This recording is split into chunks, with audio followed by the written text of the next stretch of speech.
भारत का नक्शा तो सभी ने देखा है, लेकिन क्या आप भारत की स्थिति, विस्तार और गोलार्ध से जुड़े ऐसे प्रश्नों के उत्तर दे पाएंगे जो एमपीपीएससी में बार-बार पूछे जाते हैं? 15 प्रश्न हैं, 15 अंक हैं। देखते हैं आपका स्कोर 15 में से कितना आता है। नमस्कार साथियों, स्वागत है आपका स्टेट सर्विस ब्लूप्रिंट में। आज हम लेकर आए हैं भारत की स्थिति, विस्तार एवं गोलार्ध में भारत की स्थिति से संबंधित 15 अत्यंत महत्वपूर्ण एमसीक्यूज, जो एमपीपीएससी प्री 2026 के लिए बहुत महत्वपूर्ण है। हर प्रश्न को ध्यान से सुनिए, उत्तर सोचिए, अपना स्कोर नोट कीजिए और वीडियो के अंत में कमेंट करके जरूर बताइए कि आपका स्कोर 15 में से कितना रहा। तो बिना समय गंवाए शुरू करते हैं आज का पहला प्रश्न। भारत किस गोलार्ध में स्थित है? ऑप्शन ए उत्तरी एवं पूर्वी, ऑप्शन बी उत्तरी एवं पश्चिमी, ऑप्शन सी दक्षिणी एवं पूर्वी, ऑप्शन डी दक्षिणी एवं पश्चिमी। चलिए उत्तर दीजिए। इसका सही उत्तर है ऑप्शन ए उत्तरी एवं पूर्वी। भारत जो है उत्तरी गोलार्ध तथा पूर्वी गोलार्ध में स्थित है। भारत का अक्षांशीय विस्तार 8 डिग्री 4 उत्तरी अक्षांश से 37 डिग्री 6 उत्तरी अक्षांश तक है। इसी कारण भारत को उत्तरी एवं पूर्वी गोलार्ध में स्थित देश माना जाता है। आगे बढ़ते हैं। प्रश्न नंबर दूसरा, भारत का कौन सा भाग भूमध्य रेखा के उत्तर में स्थित है? ऑप्शन ए केवल दक्षिणी भाग, ऑप्शन बी केवल उत्तर भारत, ऑप्शन सी संपूर्ण भारत, ऑप्शन डी कोई नहीं। चलिए उत्तर दीजिए। इसका सही उत्तर है ऑप्शन सी संपूर्ण भारत। भारत का संपूर्ण भाग भूमध्य रेखा के उत्तर में स्थित है। भारत का अक्षांशीय विस्तार 8 डिग्री 4 उत्तरी अक्षांश से 37 डिग्री 6 मिनट उत्तरी अक्षांश तक है। इसी कारण भारत को संपूर्ण उत्तरी गोलार्ध में स्थित देश माना जाता है। आगे बढ़ते हैं। प्रश्न नंबर तीसरा, भारत किस महाद्वीप में स्थित है? Option A Europe, option B Asia, option C Africa, option D Australia. चलिए उत्तर दीजिए। इसका सही उत्तर है ऑप्शन बी एशिया। भारत जो है एशिया महाद्वीप में स्थित है। एशिया के दक्षिणी भाग में स्थित होने के कारण यह दक्षिणी एशिया का प्रमुख देश माना जाता है और यह जनसंख्या, क्षेत्रफल और आर्थिक दृष्टि से भारत जो है एशिया के महत्वपूर्ण देशों में से एक है। आगे बढ़ते हैं। प्रश्न नंबर चौथा, भारत का अधिकांश भाग किस गोलार्ध में स्थित है? ऑप्शन ए दक्षिणी, ऑप्शन बी पश्चिमी, ऑप्शन सी उत्तरी, ऑप्शन डी अंटार्कटिक। चलिए उत्तर दीजिए। इसका सही उत्तर है ऑप्शन सी उत्तरी। भारत का अधिकांश भाग उत्तरी गोलार्ध में स्थित है और यह भारत का संपूर्ण भूभाग जो है भूमध्य रेखा के उत्तर में स्थित होने के कारण यह उत्तरी गोलार्ध का हिस्सा है। और साथ ही भारत जो है पूर्वी गोलार्ध में भी स्थित है, क्योंकि इसका देशांतरी विस्तार 68 डिग्री 7 मिनट पूर्वी देशांतर से 97 डिग्री 25 मिनट पूर्वी देशांतर तक है। आगे बढ़ते हैं। प्रश्न नंबर पांचवा, भारत का संपूर्ण क्षेत्रफल किस देशांतर दिशा में स्थित है? ऑप्शन ए पश्चिमी, ऑप्शन बी पूर्वी, ऑप्शन सी उत्तरी, ऑप्शन डी दक्षिणी। चलिए उत्तर दीजिए।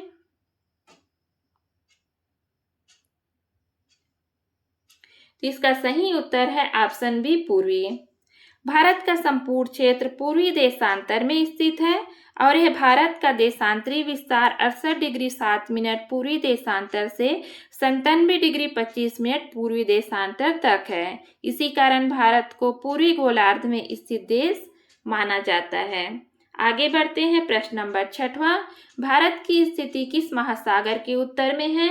ऑप्शन ए अटलांटिक महासागर, ऑप्शन बी प्रशांत महासागर, ऑप्शन सी हिंद महासागर, ऑप्शन डी आर्कटिक महासागर। चलिए उत्तर दीजिए। तो इसका सही उत्तर है ऑप्शन सी हिंद महासागर। भारत की स्थिति जो है हिंद महासागर के उत्तर में है और भारत जो है एशिया महाद्वीप के दक्षिणी भाग में स्थित एक प्रमुख देश है। हिंद महासागर में भारत की केंद्रीय स्थिति के कारण इसे सामरिक और व्यापारिक दृष्टि से महत्वपूर्ण माना जाता है। आगे बढ़ते हैं। प्रश्न नंबर 7वां, भारत एशिया के किस भाग में स्थित है? ऑप्शन ए उत्तर पश्चिम, ऑप्शन बी दक्षिण, ऑप्शन सी उत्तर पूर्व, ऑप्शन डी मध्य। चलिए उत्तर दीजिए। इसका सही उत्तर है ऑप्शन बी दक्षिण। भारत एशिया के दक्षिणी भाग में स्थित है। भौगोलिक दृष्टि से भारत को दक्षिण एशिया का प्रमुख देश माना जाता है। हिंद महासागर के उत्तर में स्थित होने के कारण भारत एशिया के महत्वपूर्ण सामरिक एवं व्यापारिक देशों में गिना जाता है। आगे बढ़ते हैं। प्रश्न नंबर 8वां। भारत की भौगोलिक स्थिति उसे किस क्षेत्र में महत्वपूर्ण बनाती है? ऑप्शन ए हिंद महासागर क्षेत्र, ऑप्शन बी आर्कटिक क्षेत्र, ऑप्शन सी अंटार्कटिक क्षेत्र, ऑप्शन डी अमेजन क्षेत्र। चलिए उत्तर दीजिए।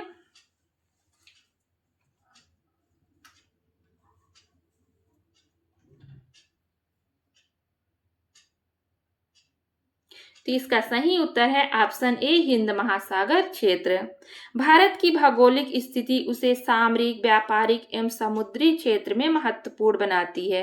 भारत जो है हिंद महासागर के उत्तर में स्थित है, जिससे अंतर्राष्ट्रीय समुद्री व्यापार पर उनकी महत्वपूर्ण पकड़ है और इसी कारण भारत एशिया और विश्व के बीच व्यापार एवं संपर्क का एक प्रमुख केंद्र माना जाता है। आगे बढ़ते हैं। प्रश्न नंबर 9वां। भूमध्य रेखा भारत के किस भाग से गुजरती है? ऑप्शन ए दक्षिणी भाग, ऑप्शन बी उत्तर भारत, ऑप्शन सी मध्य भारत, ऑप्शन डी किसी भाग से नहीं। चलिए उत्तर दीजिए।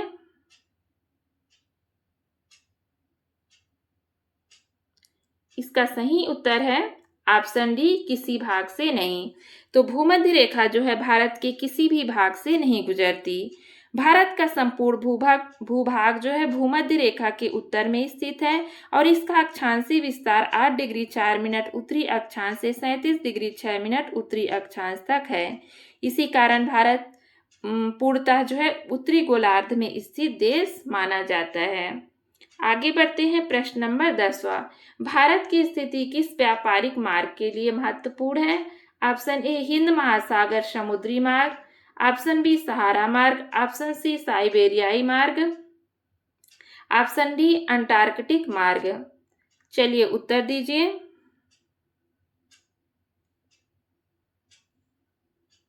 इसका सही उत्तर है ऑप्शन ए हिंद महासागर समुद्री मार्ग।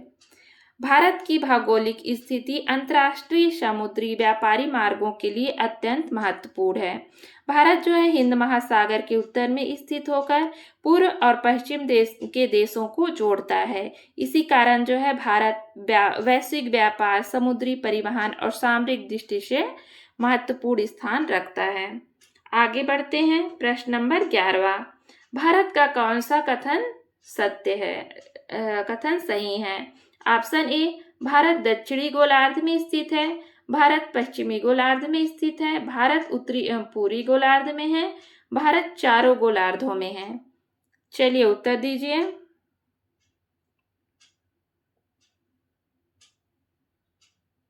इसका सही उत्तर है ऑप्शन सी भारत उत्तरी एवं पूर्वी गोलार्ध में है। ठीक है। भारत का संपूर्ण भूभाग भूमध्य रेखा के उत्तर में स्थित है, इसलिए यह पूर्णतः जो है उत्तरी गोलार्ध में स्थित है। भारत का देशांतरी विस्तार 68 डिग्री 7 मिनट पूर्वी देशांतर से 97 डिग्री 25 मिनट पूर्वी देशांतर तक है, इसलिए यह पूर्णतः पूर्वी गोलार्ध में स्थित है। इसी कारण भारत को उत्तर एवं पूर्वी गोलार्ध में स्थित देश कहा जाता है। आगे बढ़ते हैं। भारत का भौगोलिक स्थिति किस जलवायु से संबंधित है? ऑप्शन ए उष्णकटिबंधीय एवं उपोष्णकटिबंधीय, ऑप्शन बी ध्रुवीय, option C tundra, option D शीत मरुस्थलीय। चलिए उत्तर दीजिए। इसका सही उत्तर है ऑप्शन ए उष्णकटिबंधीय एवं उपोष्णकटिबंधीय। भारत की भौगोलिक स्थिति मुख्य रूप से उष्णकटिबंधीय मानसूनी जलवायु से संबंधित है। कर्क रेखा भारत के मध्य भाग से गुजरती है, जिससे यहाँ उष्णकटिबंधीय जलवायु का प्रभाव दिखाई देता है। भारत की जलवायु पर मानसूनी पवनों का विशेष प्रभाव पड़ता है, जो वर्षा का प्रमुख स्रोत है। आगे बढ़ते हैं। प्रश्न नंबर 13वां। भारत की स्थिति के कारण किस महासागर का नाम भारत पड़ा? ऑप्शन ए अटलांटिक महासागर, ऑप्शन बी हिंद महासागर, ऑप्शन सी प्रशांत महासागर, ऑप्शन डी आर्कटिक महासागर। चलिए उत्तर दीजिए। इसका सही उत्तर है ऑप्शन बी, हिंद महासागर। भारत की विशिष्ट भौगोलिक स्थिति के कारण हिंद महासागर का नाम भारत पड़ा। हिंद महासागर जो है विश्व का एकमात्र महासागर है जिसका नाम किसी देश के नाम पर रखा गया है। भारत इस महासागर के उत्तरी भाग में स्थित है, इसीलिए इसे हिंद महासागर कहा जाता है। प्रश्न नंबर 14वां, भारत का अक्षांशीय विस्तार किस गोलार्ध की पुष्टि करता है? ऑप्शन ए दक्षिणी, ऑप्शन बी पश्चिमी, ऑप्शन सी उत्तरी, ऑप्शन डी पूर्वी। चलिए उत्तर दीजिए।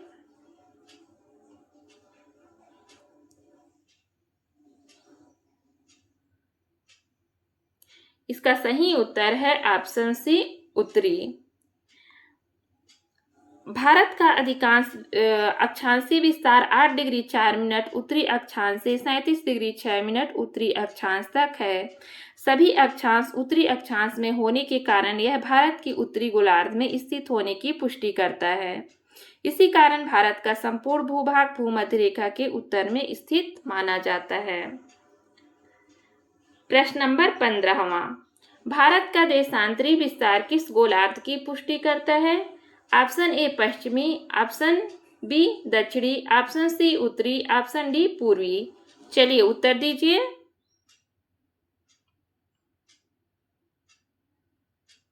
इसका सही उत्तर है ऑप्शन डी पूर्वी। भारत का देशांतरी विस्तार 68 डिग्री 60 मिनट पूर्वी देशांतर से 97 डिग्री 25 मिनट पूर्वी देशांतर तक है। सभी देशांतर पूर्वी देशांतर में होने के कारण यह भारत के पूर्वी गोलार्ध में स्थित होने की पुष्टि करता है। इसी कारण भारत का संपूर्ण भूभाग पूर्वी गोलार्ध में स्थित माना जाता है। तो दोस्तों आज का सेशन यही समाप्त होता है। 15 में से आपका स्कोर कितना रहा, अपना स्कोर कमेंट में जरूर बताइए। अगर आपका स्कोर 12+ है तो आपकी तैयारी सही दिशा में आगे बढ़ रही है, और यदि आपका स्कोर कम रहा तो निरंतर अभ्यास करते रहिए, क्योंकि सफलता लगातार प्रयास करने वालों को ही मिलती है। वीडियो पसंद आई हो तो इसे लाइक करें, अपने MPPSC साथियों के साथ शेयर करें और स्टेट सर्विस ब्लूप्रिंट को सब्सक्राइब करना ना भूलें। ऐसे ही महत्वपूर्ण MCQs और परीक्षा उपयोगी कंटेंट के साथ हम फिर मिलेंगे अगले वीडियो में। तब तक पढ़ते रहिए, सीखते रहिए, अपने लक्ष्य की ओर आगे बढ़ते रहिए। धन्यवाद। जय हिंद।